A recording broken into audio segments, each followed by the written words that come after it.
Hello students, welcome to King's Academy. I am Puneet, your economic teacher. तो आज हम शुरू करने जा रहे हैं योजना आयोग एवं नीति आयोग। तो हम आज की क्लास में जानेंगे कि योजना आयोग और नीति आयोग क्या होते हैं, कैसी इनकी कार्यशैली है और कैसे ये कार्य करते हैं और किस किस विषय में ये अपना कार्य का निर्वहन करते हैं।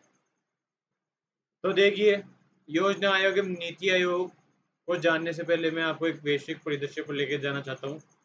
ये बात है जब भारत आज़ाद हुआ 1947 की। जब भारत आज़ाद हुआ 15 अगस्त 1947 को, तो भारत में एक शासन व्यवस्था स्थापित हुई और स्वतंत्र भारत के पहले निर्वाचित प्रधानमंत्री पंडित जवाहरलाल नेहरू बने। पंडित जवाहरलाल नेहरू प्रधानमंत्री के लिए निर्वाचित हुए। इस प्रकार जो उस समय जिस समय पंडित जवाहरलाल नेहरू प्रधानमंत्री बने, उस समय भारत की स्थिति गिरी हुई थी। गिरी हुई मतलब भारत आर्थिक एवं सामाजिक रूप से बहुत ही पिछड़ गया था। इसी पिछड़े हुए भारत को पुनः ऊपर लाने और इसका विकास करने के लिए सारी जिम्मेदारी पंडित जवाहरलाल नेहरू के कंधों पर या पंडित जवाहरलाल नेहरू के ऊपर आती है। अब पंडित जवाहरलाल नेहरू यूएसएसआर, जो कि एक यूरोपीय देशों का संघ था जिसमें महत्वपूर्ण भूमिका रूस की थी, उससे प्रभावित थे।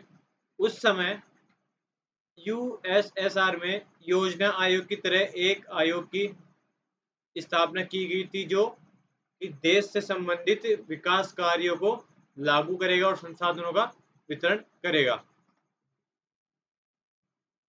इसी से प्रभावित होकर पंडित जवाहरलाल नेहरू ने भी योजना आयोग का प्रस्ताव लाया और यह प्रस्ताव पारित भी हुआ और इसी प्रकार योजना आयोग का निर्माण भी हुआ।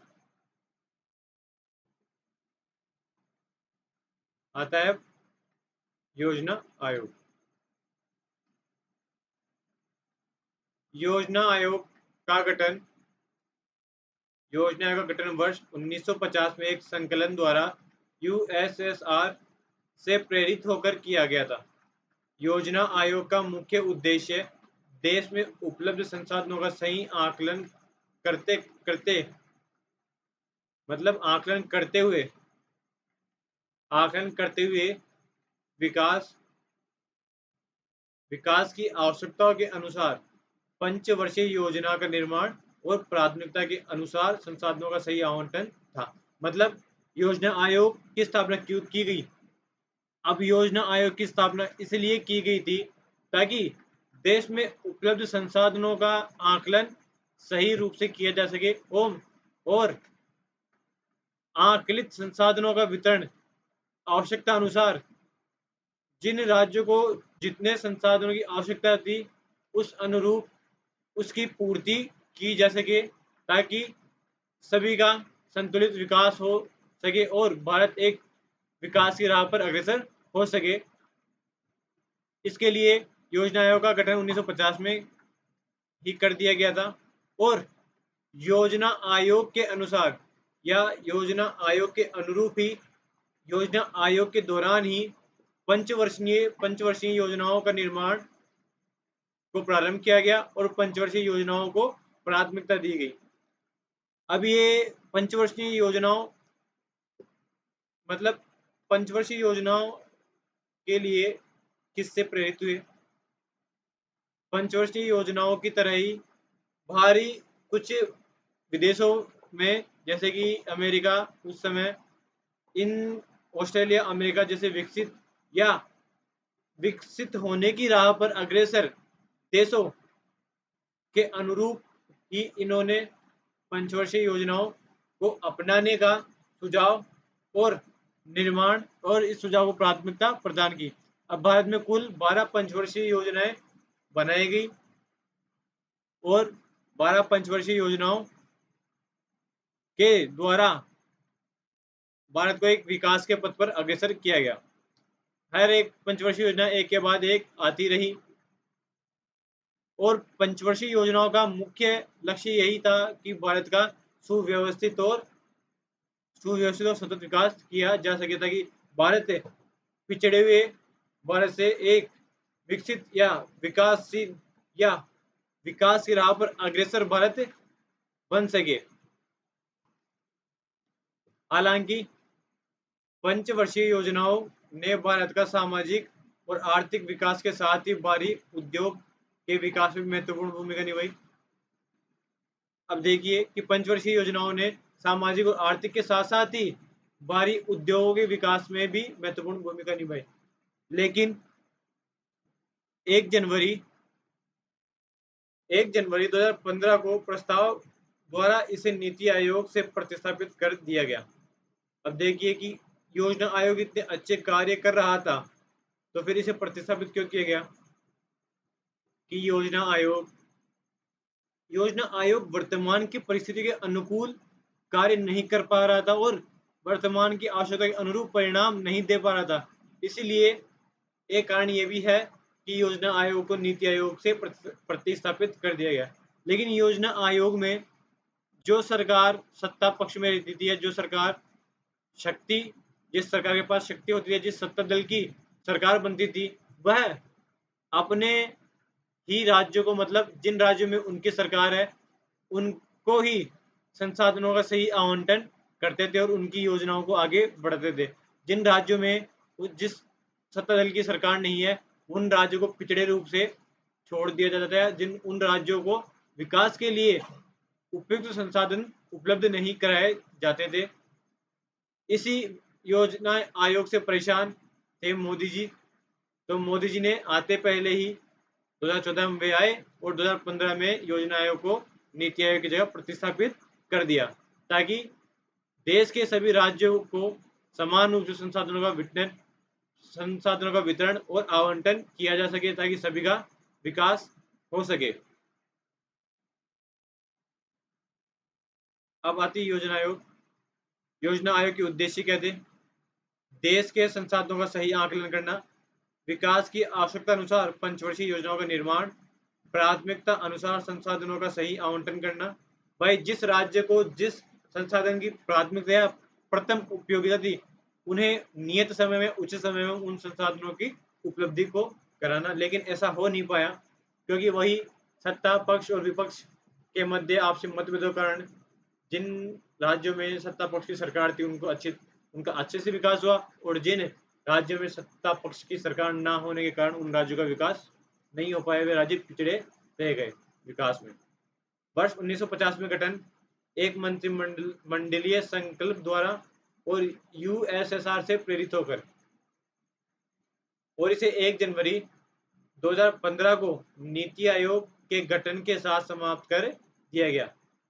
योजना आयोग के द्वारा नीति आयोग का गठन किया गया या योजना आयोग की समाप्ति करके नीति आयोग का गठन किया गया 1 जनवरी 2015 को। इसके समापन के कारण क्या थे? कि समापन के कारण थे राज्यों का प्रतिनिधित्व नहीं था कि जिन्हें राज्यों में सत्ता पक्ष की सरकार थी उनका तो प्रतिनिधित्व पूर्ण था, लेकिन जिन राज्यों में सत्ता पक्ष की सरकार न थी वह राज्य अपनी प्रत्यक्ष भागीदारी नहीं निभा सके और वह अपनी सक्रिय प्रतिनिधित्व नहीं दे सके। फिर टॉप टू बॉटम अप्रोच। इसकी टॉप टू बॉटम अप्रोच क्या होती है कि टॉप टू बॉटम अप्रोच बढ़ते हुए क्रम में शक्ति और संसाधनों का उपयोग या वितरण या आवंटन घटते हुए क्रम में टॉप से बॉटम की ओर, ऊपर से नीचे की ओर संसाधनों का आवंटन और शक्तियों का वितरण। 50 वर्ष पुराना ढांचा वर्तमान युग की आवश्यकताओं के अनुरूप नहीं था क्योंकि यह भारत के आजाद होने पर बनाया गया था। तो इसमें वे आमूलचूल परिवर्तन या संशोधन नहीं किए गए थे जो वर्तमान की आवश्यकता को पूर्ण कर सके या वर्तमान युग की आवश्यकताओं के अनुरूप कार्य कर सके। इसलिए एक कारण यह भी था कि अत्यधिक पुराना और असक्रिय तो नहीं कहेंगे, लेकिन अप्रभावशाली होने के कारण इसको नीति आयोग के से प्रस्तावित कर दिया गया। इसे समाप्त करके नीति आयोग को बनाया गया।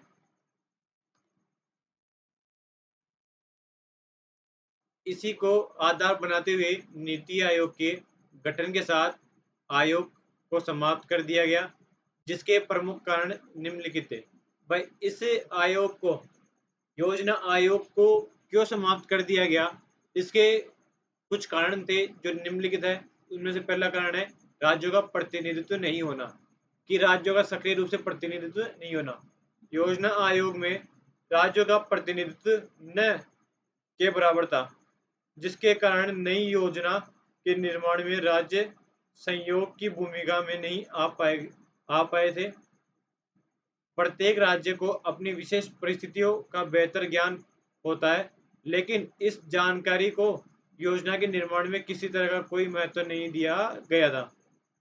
अब देखिए, वही बात है कि राज्यों का सक्रिय रूप से प्रतिनिधित्व नहीं होने के कारण योजना आयोग द्वारा निर्मित योजनाओं को सफल रूप से क्रियान्वित नहीं किया गया, वह सफल नहीं हो सकी। इसका बड़ा कारण था कि राज्यों का प्रतिनिधित्व नहीं था, यह राज्यों का प्रतिनिधित्व का अभाव था। कहता है top to bottom approach. Top to bottom approach क्या है? योजना आयोग केंद्रीकृत प्लानिंग पर आधारित था। भाई, केंद्र जो प्लानिंग करेगा उस पर ही आधारित था।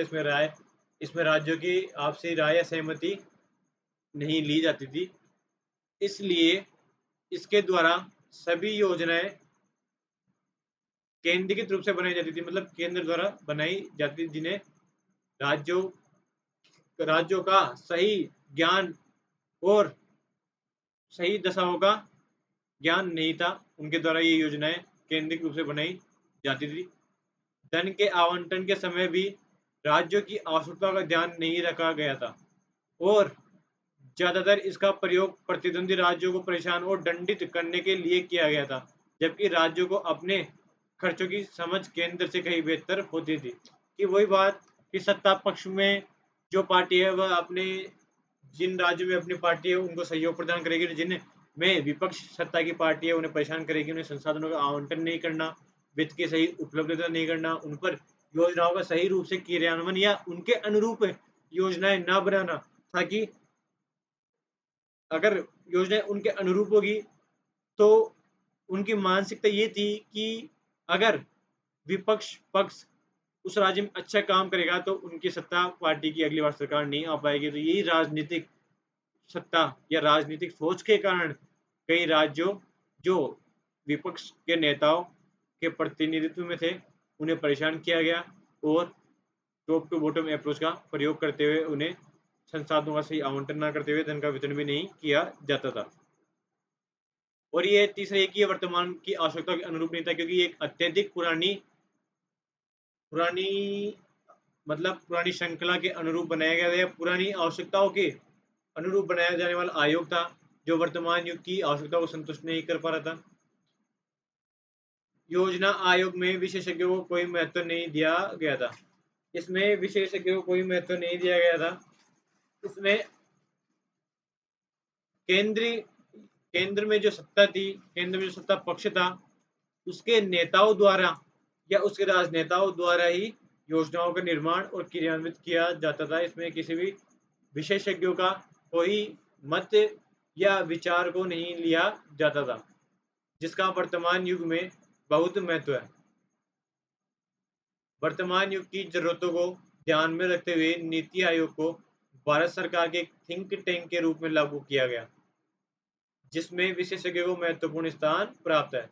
कि योजना आयोग में विशेषज्ञों को महत्वपूर्ण स्थान प्राप्त नहीं था, लेकिन नीति आयोग में इस समस्या को दूर करते हुए विशेषज्ञों को एक महत्वपूर्ण स्थान प्रदान किया गया, ताकि वह वर्तमान की आवश्यकताओं के अनुरूप योजनाएं बना सके और उन्हें क्रियान्वित कर सके या उन्हें लागू कर सके, ताकि हर राज्य का विकास हो सके।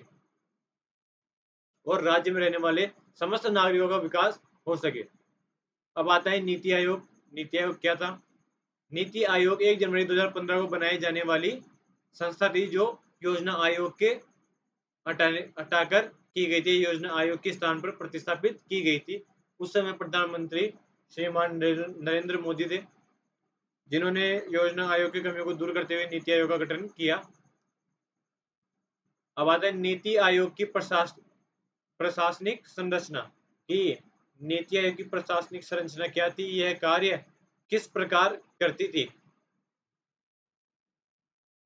नीति आयोग की प्रशासनिक संरचना, इसमें अध्यक्ष होता था, वो नीति आयोग का अध्यक्ष होता था प्रधानमंत्री, उपाध्यक्ष होता था प्रधानमंत्री द्वारा नियुक्त कोई भी व्यक्ति या कोई भी विशेषज्ञ या कोई भी राजनेता, संचालन परिषद गवर्निंग काउंसिल, सभी राज्यों के मुख्यमंत्री और केंद्र शासित प्रदेशों के उपराज्यपाल।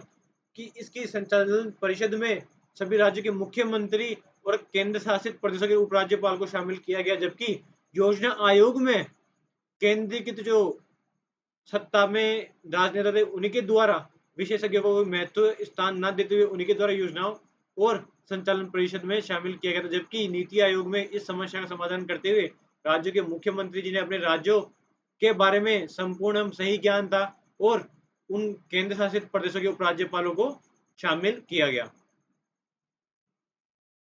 क्षेत्रीय परिषद रीजनल काउंसिल, विशिष्ट क्षेत्रीय मुद्दों को संबोधित करने के लिए प्रधानमंत्री या उसके द्वारा नामित व्यक्ति मुख्यमंत्री और उपराज्यपालों की बैठक की अध्यक्षता करता है।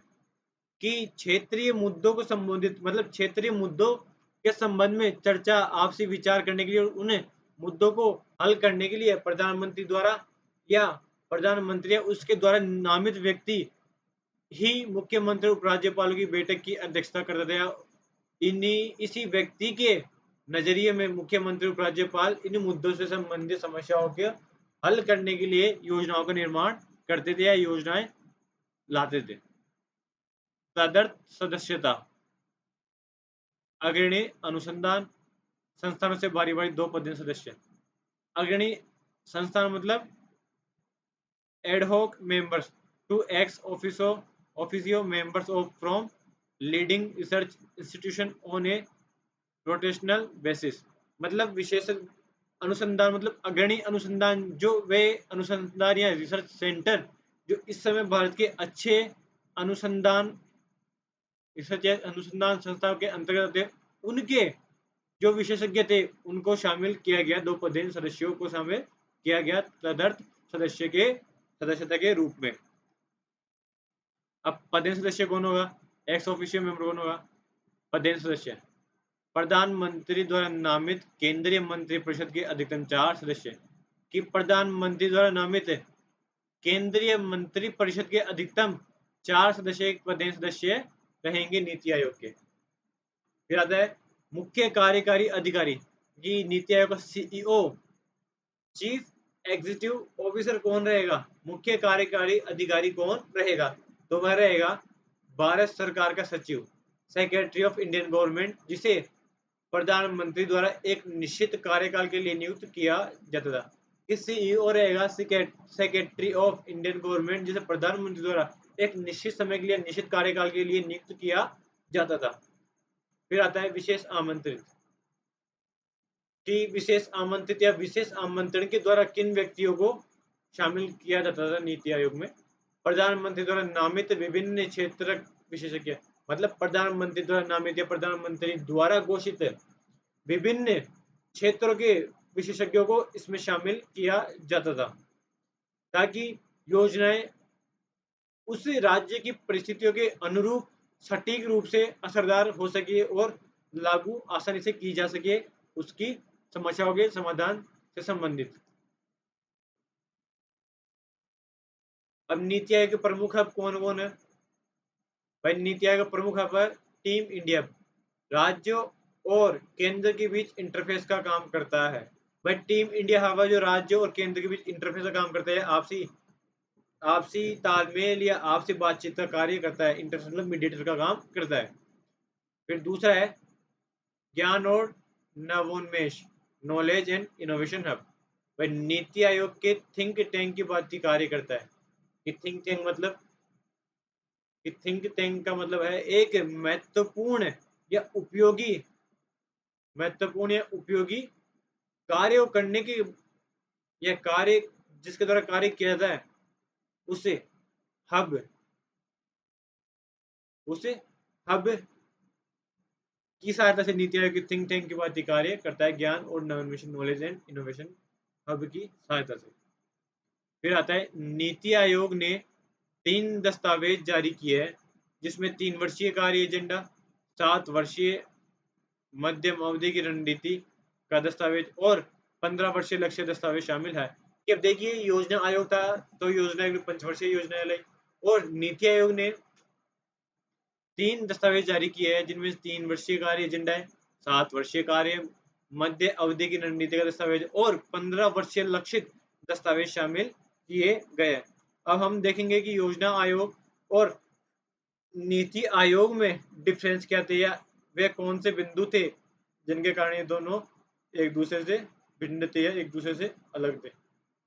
प्रकृति, योजना आयोग की प्रकृति राज्य की सेवा करना, जबकि नीति आयोग की प्रकृति बाजार सेवा। नियोजन युक्तियां, भाई ऊपर से नीचे की ओर दृष्टिकोण था लेकिन इसका नीचे से ऊपर की ओर दृष्टिकोण था, किसी प्रकार का भेदभाव ना करते हुए। फिर सहकारी संघवाद, योजना आयोग में राज्यों का प्रतिनिधित्व नहीं होता था जबकि नीति आयोग में केंद्र और राज्यों का प्रतिनिधित्व होता था। क्षेत्रीय मुद्दा, कोई परिषद नहीं लेकिन नीति आयोग में क्षेत्रीय परिषद का प्रावधान किया गया जिसका सदस्य कौन रहेगा, जिसका सदस्य प्रधानमंत्री द्वारा नामित व्यक्ति रहेगा जो राज्यों के आपसी मुद्दों पर चर्चा करेगा। उपराज्यपाल मुख्यमंत्री से आपसी बातचीत करके उन मुद्दों की समस्याओं के समाधान के लिए योजना लाएगा या कार्य करेगा, वो प्रधानमंत्री द्वारा नामित सदस्य होगा।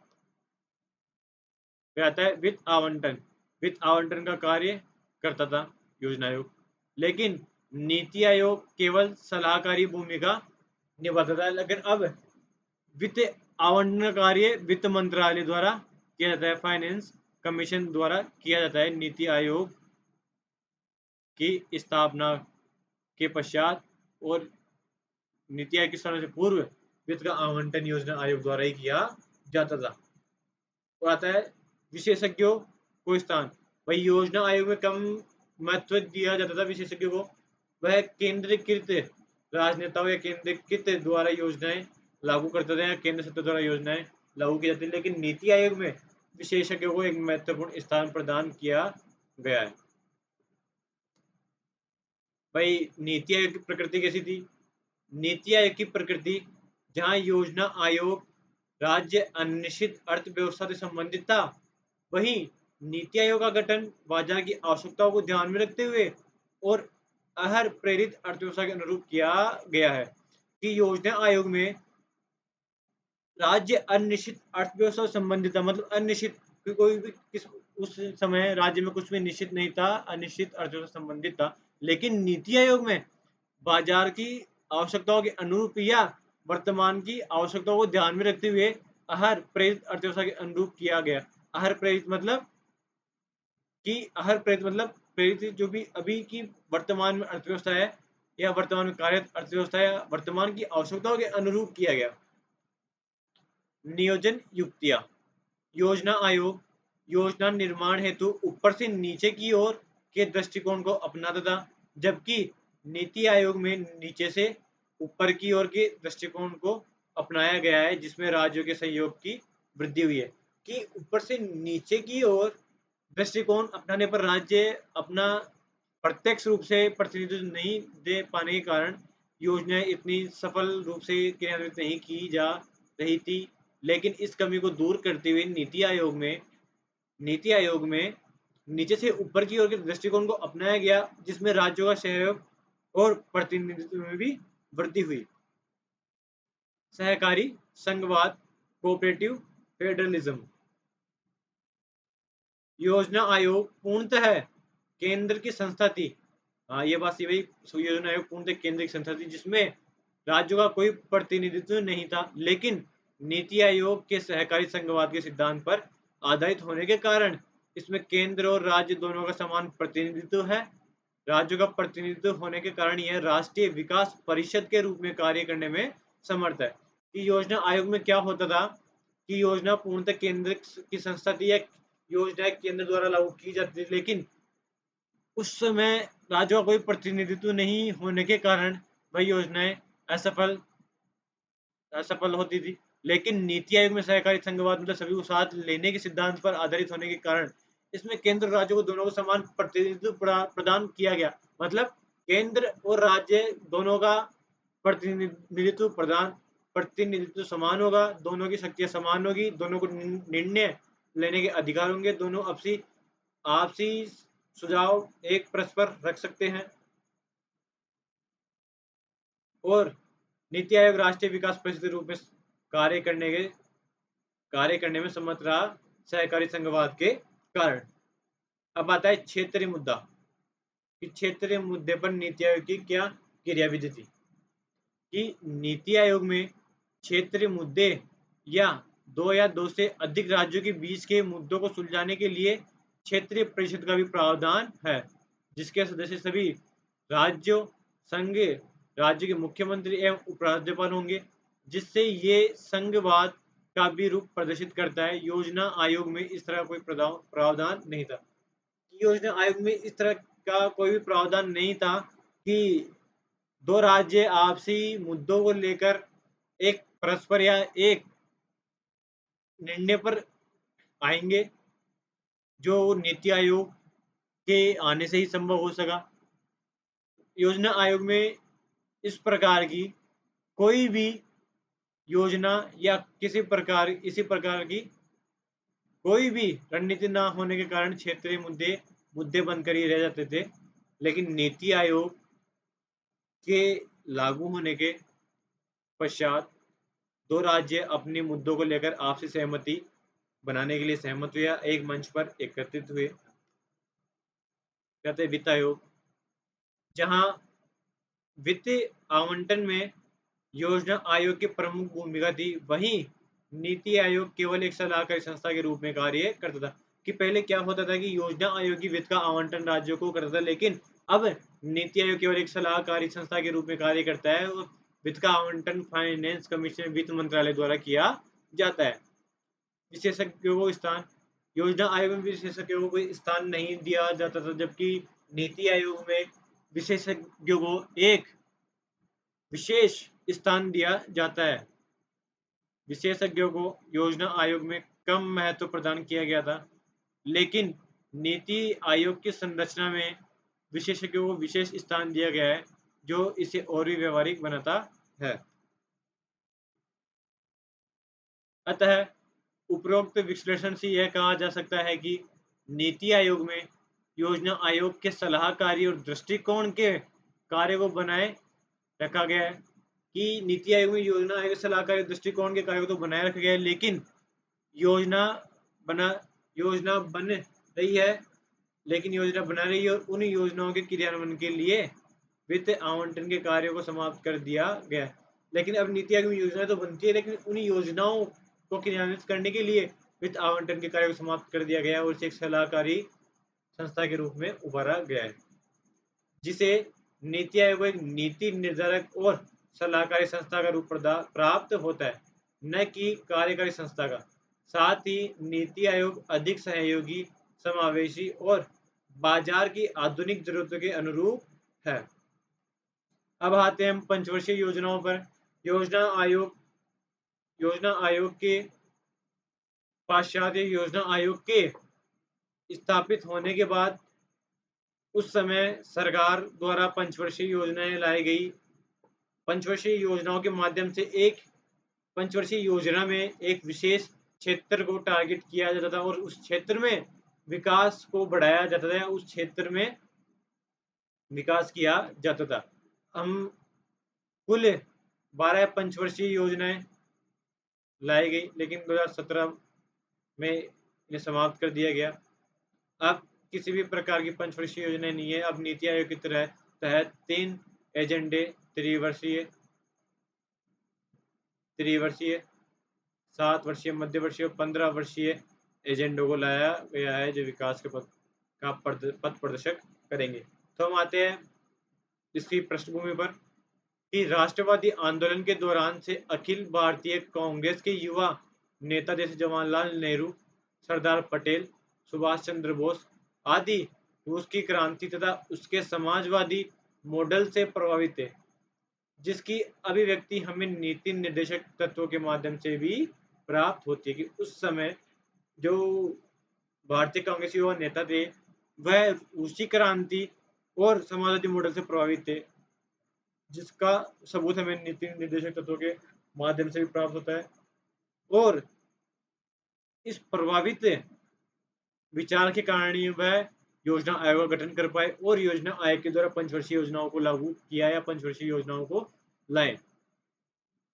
अतः स्वतंत्रता के बाद भारत की नवगठित सरकार ने भी रूस के समाजवाद मॉडल का अनुसरण करते हुए भारत में समाजवादी की स्थापना करने की उद्देश्य से योजना आयोग का गठन किया कि यूएसएसआर संगठन से प्रभावित होकर ही उस समय भारतीय सरकार ने भी भारत में योजना आयोग को स्थापित किया ताकि देश का समुचित विकास किया जा सके।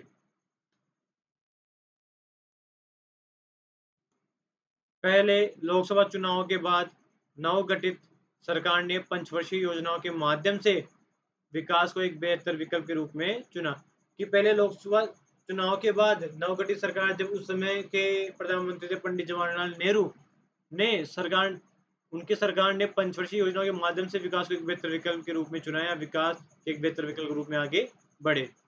इसी परिप्रेक्ष्य में तत्कालीन आवश्यकताओं को ध्यान में रखते हुए योजना आयोग के माध्यम से भारत में योजनाबद्ध तरीके से विकास का विकल्प चुना गया कि पंचवर्षीय योजनाओं के माध्यम से ही भारत में आगे के विकास के रास्ते को तय किया गया और पंचवर्षीय योजनाएं विकास के रास्ते को पथ प्रदर्शक के रूप में प्रदर्शित करने लगी और ये एक अच्छा विकल्प सामने रखा गया कि अब भारत में विकास पंचवर्षीय योजनाओं के माध्यम से किया जाएगा।